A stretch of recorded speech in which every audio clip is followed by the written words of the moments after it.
معصوم سے پوچھا گیا کہ مولا کچھ اور اسباب ہوں جو بندہ کرتا رہے تاکہ ہمیشہ اسے موت یاد رہے۔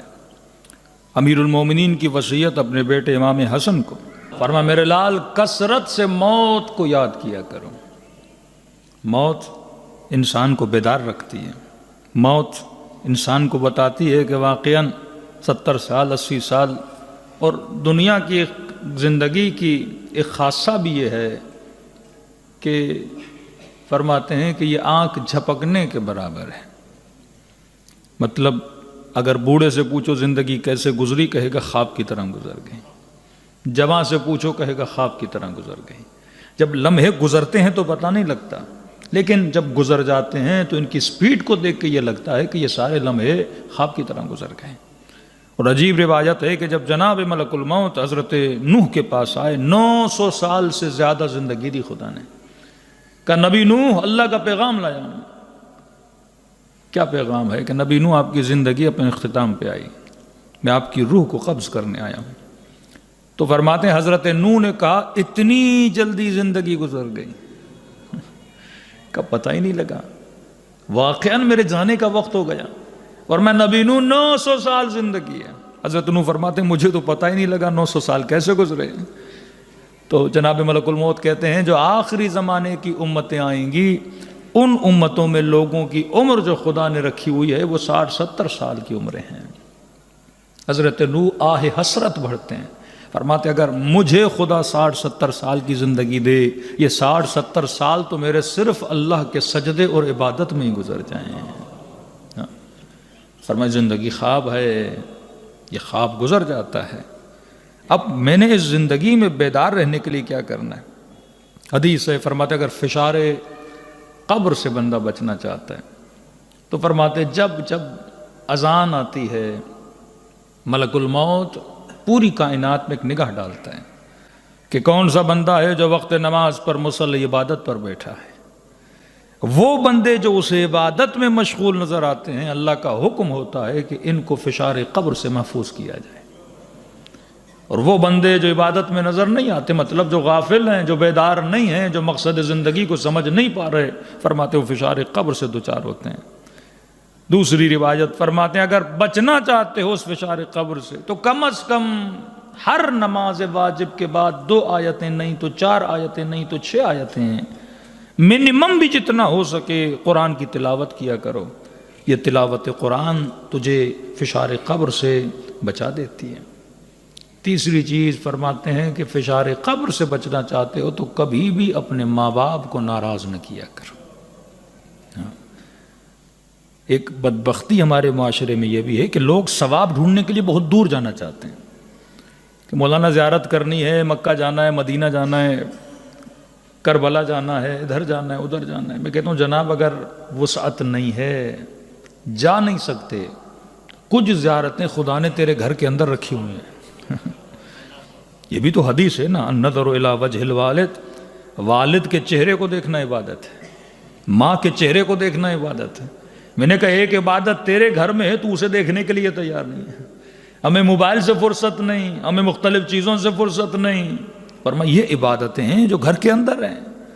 اگر واقعاً ذریعے امام حسین کو بندہ دیکھ نہیں سکتا تو والد کے چہرے کو دیکھ لے، والدہ کے چہرے کو دیکھ لے۔ اگر توفیق زیارت امام معصوم نہیں ہے تو توفیق زیارت والد تو ہے، توفیق زیارت والدہ تو ہے۔ فرماتے ہیں یہ بہترین نسخہ ہے جو انسان اپنا وقت اپنے والدین کے ساتھ بتاتا ہے، خدا اسے فشار قبر سے کیا کرتا ہے؟ محفوظ کرتا ہے۔ لیکن فرمایا جس نے اپنے ماں باپ کو ناراض کیا، حدیث رسول ہے، ایک جوان آخری وقت سکرات الموت کے الگ الگ لمحات ہیں، فرماتے آتے ہیں اور بار بار جوان کو تلقین پڑھاتے ہیں کہ جوان پڑھ کلمہ لا الہ الا اللہ محمد رسول اللہ، لیکن گویا اس جوان کی زبانوں پہ قفل لگ چکا تھا۔ اب آپ تصور کریں نبی کہیں پڑھو لیکن زبان کو اجازت نہیں کہ وہ کلمات کو ادا کرے۔ پھر کہا کہ جوان کہو اشہد ان لا الہ الا اللہ، لیکن گویا اس زبان پر زپ لگ چکی تھی، زبان کھلنے کو تیار نہیں تھی۔ اصحاب کہتے ہیں نبی نے پورے کمرے میں دیکھا، دور دیکھا، ایک دیوار پر سہارا دے کے ایک بوڑھی خاتون کھڑی تھی۔ نبی نے کہا خاتون کیا یہ تیرا بیٹا ہے؟ کہتی جی یا رسول اللہ۔ فرماتے ہیں یہ بتاؤ کیا تو اپنے بیٹے سے ناراض ہو؟ کہتی یا رسول اللہ 4 سال ہو گئے اس نے میرے ساتھ بڑی جفائیں کی ہیں، قلباً بڑی ناراض ہوں اس سے۔ کہنے لگے آئے جواں کی ماں، یہ وقت ناراضگی کا وقت نہیں ہے، تیرا بیٹا بڑی تکلیف میں ہے، میں مصطفیٰ کہہ رہا ہوں کلمہ پڑھو پر پڑھ نہیں پا رہا کیونکہ تو ناراض ہے۔ اب کہا کہ اپنی ناراضگی دور کر۔ اس ماں نے دعا کے لیے ہاتھ اٹھائے اور یہ جملے کہے کہ پروردگارا نبی کی رضا کی خاطر اپنے بیٹے سے راضی ہو رہی ہیں۔ یہ کہنا تھا اس جوان کی زبان سے، جملے جاری ہوئے اشہد ان لا الہ الا اللہ۔ بعض اوقات ہم ایسی برائیوں میں جکڑ جاتے ہیں کہ ہمیں پتہ نہیں لگتا، بعض اوقات ایسی مشکلات میں بندہ جکڑ جاتا ہے، تو فرمایا فشار قبر سے اگر بچنا چاہتے ہو تو ہر نماز کے بعد ایک نماز پڑھو وقت پر، دوسرا ہر نماز کے بعد تھوڑی دیر کے لیے تلاوت قرآن کرو، تیسرا یہ ہے کہ اپنے ماں باپ کے ساتھ خوش اسلوبی سے پیش آیا کرو، چوتھا یہ ہے کہ کم از کم ہفتے میں 1 دن قبرستان جایا کرو، اور وہ دن بہترین دن شب جمعہ کا دن ہے۔ کئی روایات ہیں کہ شب جمعہ مومنین کی ارواح کو دنیا میں بھیجا جاتا ہے، اور پھر عجیب روایت میں نے پڑھی کہ جو اہل بیت کے چاہنے والے ہیں ان کی روحوں کو وادی السلام کی طرف بھیجا جاتا ہے۔ مطلب ہر شب جمعہ یہ ارواح امیر المؤمنین کی زیارت کے لیے آتی ہیں، ہر شب جمعہ یہ ارواح علی بن ابی طالب سے محفل علم میں حصول لینے کے لیے آتی ہیں۔ ایک شہید کی ماں تھی، اس کی عادت تھی کہ وہ ہر روز یا جب بھی اسے وقت ملتا تھا، مخصوصاً شبہائے جمعہ میں، پوری رات قبرستان میں اپنے بیٹے کی قبر پہ بیٹھ کے قرآن کی تلاوت کرتی، زیارتیں پڑھتی۔ لیکن ایک حدیث آپ نے سنی ہوگی کہ راتوں کو قبرستان میں بیٹھنا مکروہ ہے۔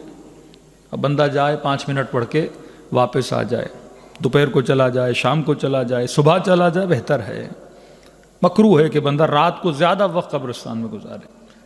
اب شاید اس کا سبب یہ اس مومنہ کا خواب ہو، اب بیٹے سے اتنا لگاؤ تھا، جوان بیٹا جوانی میں شہید ہو گیا، اب ماں کو سکون ہی نہیں ملتا تھا جب تک بیٹے کی قبر پہ نہ جائے، پوری رات اس شہید کی قبر پہ بیٹھی رہتی تھی۔ ایک دن ماں نے بیٹے کو خواب میں دیکھا کہ تیوں نورانی چہرے ہیں اور ہجوم ہے ایک نورانی لوگوں کا، اور گویا یہ سارے لوگ سفر پہ جا رہے ہیں، انہوں نے سامان سفر باندھا ہوا ہے، اور میرا بیٹا میرے ساتھ بیٹھا ہوا ہے۔ تو میں نے کہا کہ بیٹا یہ سارے لوگ کہاں جا رہے ہیں؟ تو کہنے لگا اماں یہ سارے وادی السلام کی طرف جا رہے ہیں، امیر المومنین کی زیارت کے لیے جا رہے ہیں۔ تو میں نے کہا بیٹا تو کیوں نہیں جا رہا؟ کہتا اماں علی کا حکم ہے جب تک ماں بیٹھی ہے میرے پاس نہیں آنا۔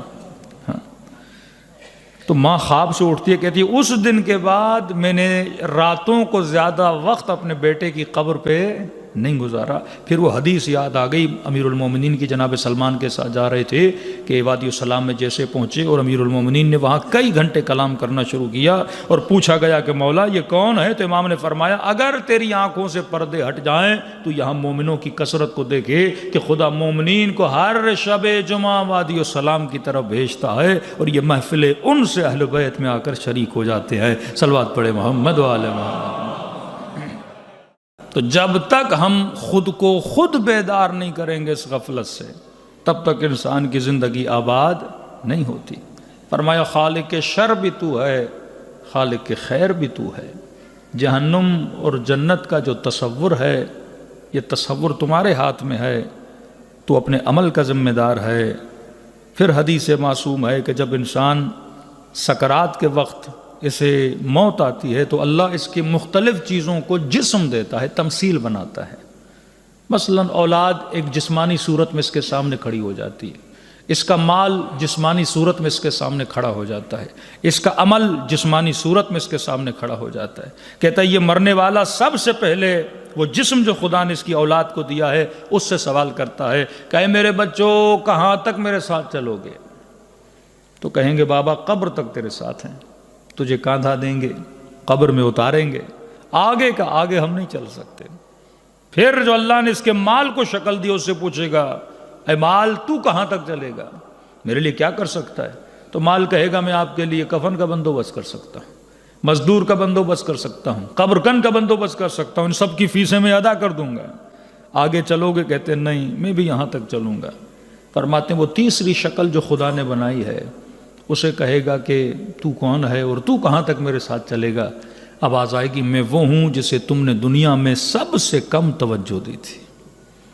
زیادہ توجہ بچوں کی طرف تھی، زیادہ توجہ مال کمانے کی طرف تھی، لیکن تمہاری توجہ ذرہ برابر میری طرف نہیں تھی۔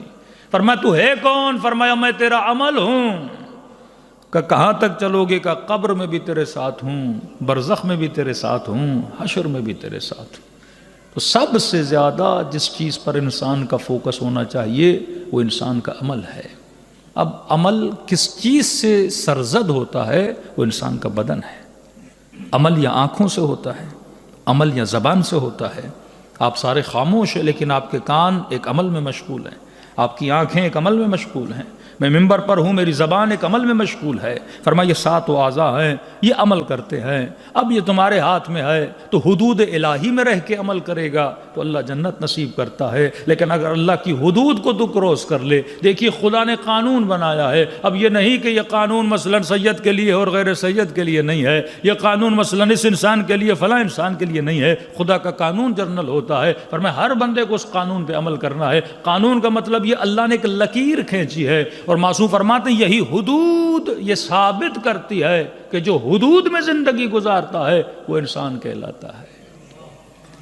آج بولا جاتا ہے نا پاکستان میں جنگل کا قانون ہے، اب کیوں بولتے ہیں بنانا ریپبلک یا جنگل کا قانون؟ مطلب وہ قومیں جو کسی بھی حد و حدود کی پابند نہیں ہیں، جب جی چاہیا جو کیا، مطلب کوئی خوف نہیں۔ اب جس ملک میں قانون کا خوف نہیں وہ ملک نہیں چل پاتا، اور جس بندے کے وجود میں خدا کے قانون کا خوف نہیں وہ کیسے یہ توقع کرتا ہے کہ آخرت کی زندگی میں اللہ کی نعمتوں سے استفادہ کرے گا؟ اللہ نے قانون بنایا، اور قانون کی اللہ کی کتاب ہے قرآن۔ بارہا عرض کر چکا ہوں یہ قرآن اصولوں کی کتاب ہے۔ قرآن نے کبھی نفرت نہیں پھیلائی، یہاں تک کہ اللہ جب ابلیس پر بھی لعنت بھیجتا ہے تو ابلیس کا نام نہیں لیتا، کہتا شیطان پہ لعنت ہے۔ یہ قرآن صفات کو کریٹ کرتا ہے، یہ قرآن اسلوب بناتا ہے۔ جس طرح قانون میں کسی کا نام نہیں لیا جاتا، کہتے سزا کس کے لیے ہے؟ چور کے لیے۔ اب چور بھائی ہو اس کے لیے بھی سزا ہے، چور باپ ہو اس کے لیے بھی سزا ہے، چور کوئی بھی ہو۔ قانون صفت کریٹ کرتا ہے، اسی طرح خدا قرآن میں کیا کریٹ کرتا ہے؟ صفت کو کریٹ کرتا ہے۔ کہتے ہیں اس صفت کو اپنے وجود میں پیدا کر۔ یہ جنتیوں کی صفات ہیں، یہ جہنمیوں کی صفات ہیں۔ اب وہاں پہ کوئی رشتہ داری نہیں ہے کہ میری فلاں کے ساتھ رشتہ داری تھی تو مجھے جنت میں بھیجا جائے۔ اللہ وجود کو دیکھے گا، اور اگر وجود میں وہ صفت موجود ہے تبھی فرمایا مرنے کے بعد لوگوں کے مال کو کوئی یاد نہیں رکھتا، لوگوں کی صفات کو بندے یاد رکھتے ہیں۔ تبھی امیر المومنین نے بھی جس دکھتی ہوئی رگ پہ ہاتھ رکھا اور سخت ترین جملے فرمائے کہ شیعو کونوا لنا زینا ولا تکونوا لنا شینا، ہمارے لیے باعث زینت بننا، باعث ذلت نہ بننا، کہ جب کوئی ایک مسلمان کو دور سے دیکھے تو یہ کہے جب مصطفیٰ کا ماننے والا ایسا ہے تو اس کا مصطفیٰ کیسا ہوگا، جب مرتضیٰ کا ماننے والا ایسا ہے